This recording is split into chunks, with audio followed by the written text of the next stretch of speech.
8-декабрь. Бейтлехемдеги укмуштуу жылдыз. Жүйүттөрдүн жаңы төрөлгөн падышасы кайда? Чыгыштан биз анын жылдызын көрүп, ага таазим кылганы келдик. Матай 2-бөлүм 2-аят.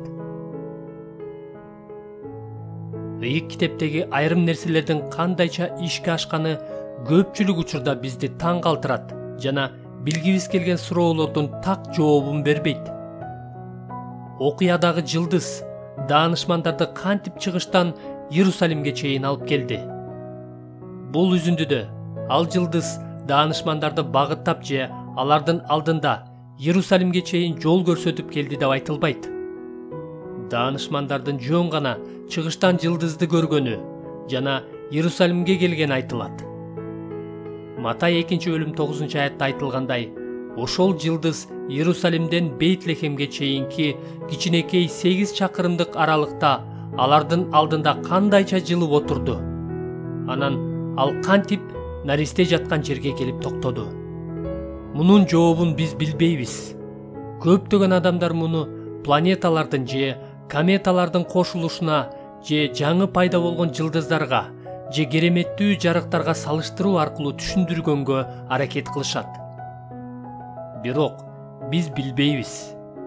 Мен сиздин жыйынтыгы болжолдуу гана болгон жана руханий мааниси өтө аз болгон теориялар менен алек болуп, убайым тартууңузду каалабайм. Сизге эскертүү үчүн төмөнкүдөй жалпылап айтканга мажбурмун.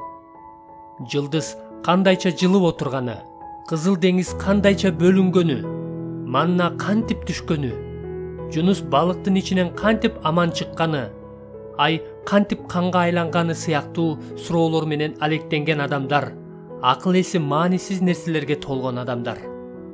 Мындай адамдар жакшы кабар терең ачып берген улуу жана эң негизги нерселерге баа бергенин көрбөйсүң.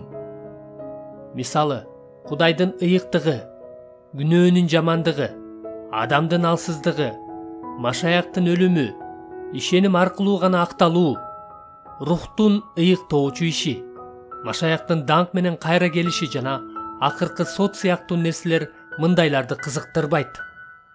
Алар ар дайым өздөрүнө жаккан кандайдыр бир жаңы макала же китептер жөнүндө сөз кылып, адамды эң маанилүү нерселерден алаксыткансыйт.